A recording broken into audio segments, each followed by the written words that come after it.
it's very hard hitting, and which was surprising to me, because I mean I knew the script obviously, but it's really emotional, and the lightness is obviously the nativity and the children just lift it, and there's just this amazing line that Philippa Lothal, the director, constantly treads, and she's done it again, and HAYU obviously, with these fairly gritty storylines, along with the nostalgia of the time and the faith of the nuns. It's just intertwined. It's heartbreaking. But without being schmaltzy Christmassy. I mean, apart from the nativity, it's a standalone episode and story in itself. And the fact that we've got the wonderful Sheila Reid in it, who's just incredible. I mean, you look at her and you cry. It's just so devastatingly beautiful. And her small little childlike frame in that wonderful story, it's incredible. I mean, the scripts were so emotional when we read them in the first reading, but to see them with Philippa's amazing direction and the wonderful scenic, the snow we filmed down in Chatham at the docks, and it just looks stunning. In June. Yes. Well we were eating mince pies in June.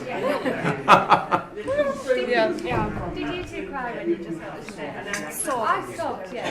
Like proper stomach sobs. Did you not? Yes, I did. Yeah. God, totally. Yeah. Hard as nails. I tried.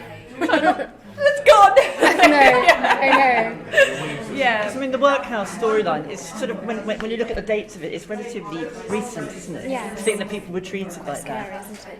I've always when I read the books, it's a big part of people's psyche, because it was just, Victorian It's the times. aftermath, yeah. So it's a huge atmosphere that's laid there for people at that time, and I was really glad that we'd introduced Mrs. Jenkins, because she's so vivid in the books, and I was a little surprised she wasn't in the first series. I was like, okay, and it's just perfect for the Christmas episode, because in the books, there's always, whenever a baby's born, she's there with her sort of kind of claw-like hands gripping onto the midwife going, is there a baby? Is it okay? With this telepathy, she sort of always Yes, knows that a baby's really. being born in Yeah. various streets. So I was really pleased to see. And what's so wonderful is watching the nuns' reaction as well. I think the bit that first set me off crying was Pam Ferris's reaction, Sister Evangelina's reaction to the howl,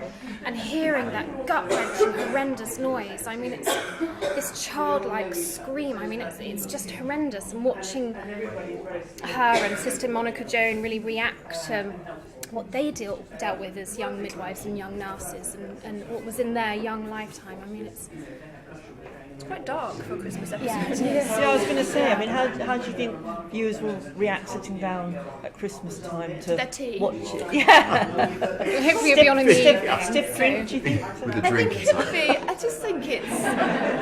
I'm always slightly drawn to the darker side, and my fear sometimes is I don't want it to be a chocolate box thing, and it never is. Everyone always pulls together. The performances from everyone are always so authentic that I think it's the perfect Christmas. It's almost a film in its own right, Yes, it really is. The way it's shot is certainly It's so filmic. it's not an antidote, because it does have the Christmas feel to it, but it's certainly not.